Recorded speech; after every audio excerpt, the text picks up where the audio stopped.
One of the questions I got asked, which I never got a chance to answer on Facebook, was what do I think is the biggest issue with Batman vs Superman?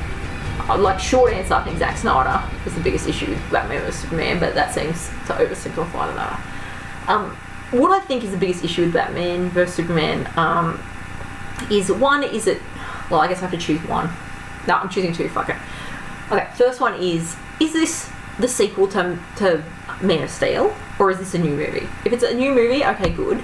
We don't need to put so much emphasis on Superman. If it's a sequel to Man of Steel, where the fuck's Superman in this movie? We just don't see him that much. So I found that odd.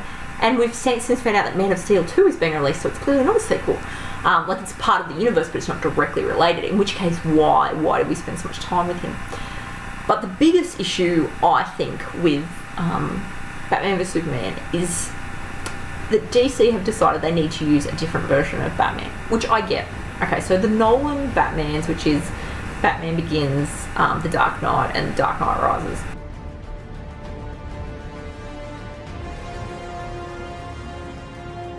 So it's Christopher Nolan as the director and Christian Bale as Batman. And they just nailed it. Like, that is my absolute favourite trilogy, I would say. My absolute favourite movie trilogy. Yes, Star Wars fans, come at me. I mean, obviously, Jaws challenges that. Jaws 3 in particular. Spectacular. 3D.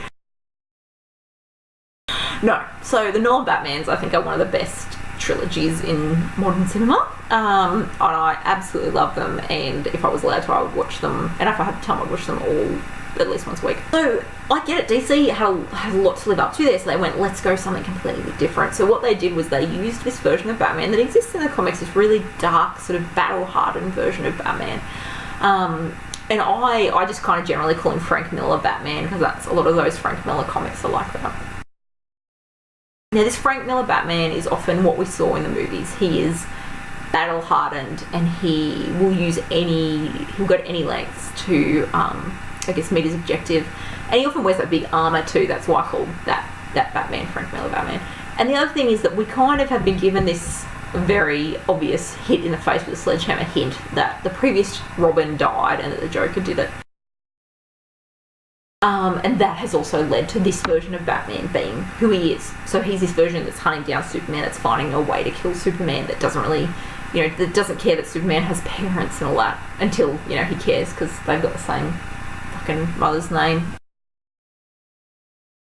Anyway, the question that I would pose, and the question that I do frequently pose whenever I get into arguments with people about this, is if the version of the Batman that we have now is essentially the Punisher in a cow, then why the fuck is the Joker still alive for the Suicide Squad? That just makes no sense to me. They're combining these two universes, but it just doesn't make any sense. If he could find a way to kill Superman, he can find a way to kill Mexican gangster Joker.